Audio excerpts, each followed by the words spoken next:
restricted section. Today I'm going to be talking about a book called We by Yevgeny Zamyatin, who is Russian, and I am not, so I butchered his name and I apologize profusely for that. We is a dystopian novel which tells the story of a society that has walled itself off from primitive nature and believes itself to be an advanced society that use logic and numbers and reason and kind of suppress their emotions. So this book is narrated by a character called D503.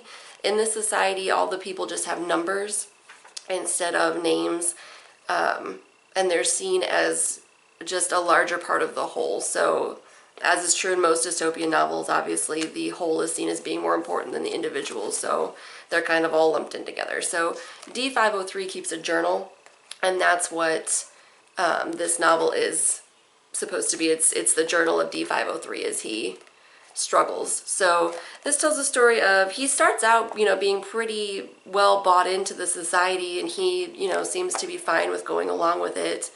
And then he meets another character who is a woman, and her name is I-330, and he is simultaneously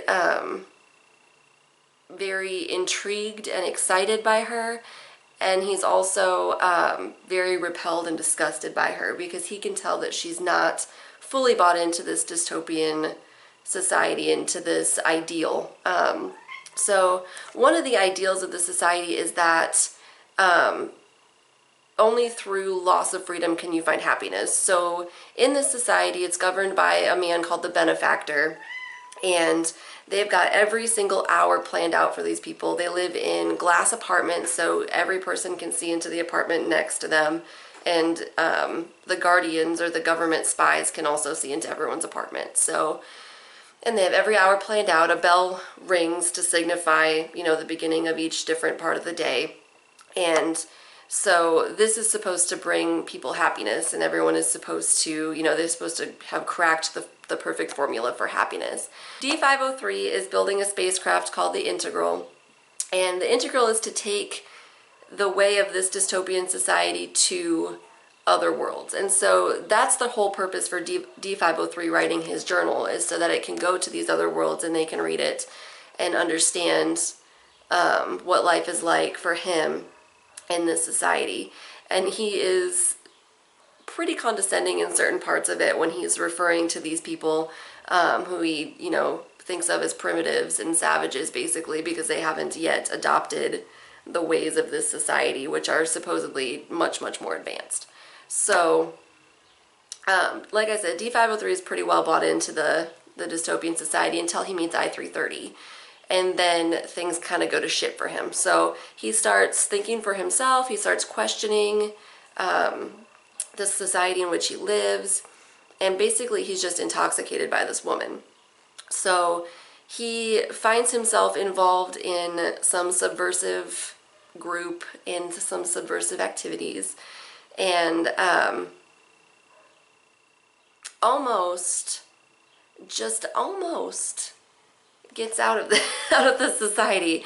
I don't want to spoil the ending, but the ending is not a happy one, but it is an appropriate one, and it makes sense for the story. But yeah, he comes real close.